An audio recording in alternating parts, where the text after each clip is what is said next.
तर मी Neha's recipe in Marathi या चॅनलवर तुमचं स्वागत करते। आज आपण हिरव्या पालेभाज्यांचा पौष्टिक असा नाश्ता करणार आहोत। हिवाळा स्पेशल नाश्ता आहे। तर चला तर व्हिडिओ बघूया। तर मी ज्वारीचं पीठ घेतलेलं आहे, त्यानंतर तांदळाचं पीठ, गव्हाचं पीठ, त्यानंतर हरभऱ्याचं पीठ घेतलं आहे म्हणजे चण्याचं पीठ घेतलेलं आहे। त्यानंतर पालक मी चांगल्या प्रकारे बारीक चिरून धुवून घेतलेली आहे, कोथिंबीर बारीक चिरून धुवून घेतलेली आहे, त्यानंतर मेथी बारीक चिरून धुवून घेणार आहोत। त्यानंतर जिरे, त्यानंतर आपण त्यामध्ये चवीनुसार मीठ, थोडीशी हळद आणि लाल मसाला टाकणार आहोत।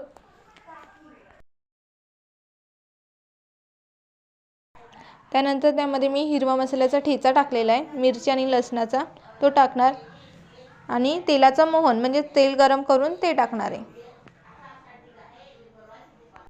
त्यानंतर चांगल्या प्रकारे मिक्स करून घ्यायचं आहे। त्यानंतर पाणी टाकायचं आणि मिक्स करत राहायचं आहे।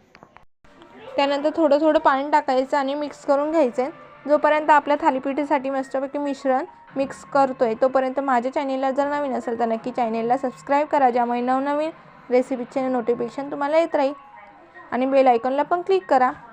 तर आता माझं मिश्रण मस्तपैकी मळून झालेलं आहे। तेल लावा थोडंसं आणि साईडला ठेवायचं आहे।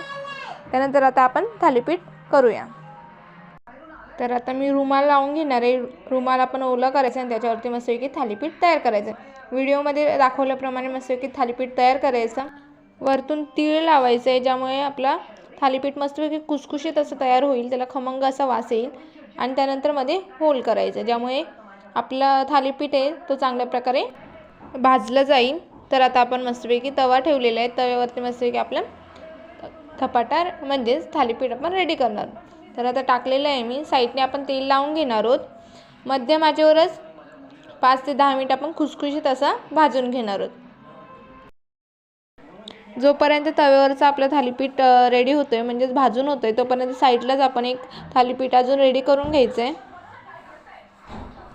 तर हिवाळा चालू आहे आणि मुलांसाठी पौष्टिक असं आपल्याला थालीपीठ करायचं आहे।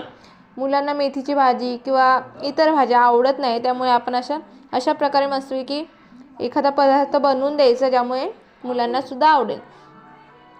तर रेसिपी नक्की बनवा आणि प्लीज कमेंट करा। तर तुम्ही बघू शकता मस्तपैकी आपलं थालीपीठ रेडी होत आलेलं आहे। तर तुम्ही सुद्धा या पद्धतीने नक्की बनवा, मुलांना सुद्धा खूप आवडेल।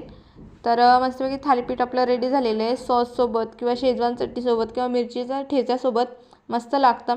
तर व्हिडिओ आवडला तर नक्की लाईक करायला विसरू नका। प्लीज शेअर करा, सबस्क्राईब करा आणि प्लीज कमेंट करा, ज्यामुळे नवनवीन रेसिपीज बनवायला मोटिवेशन मिळेल। Thank you for watching.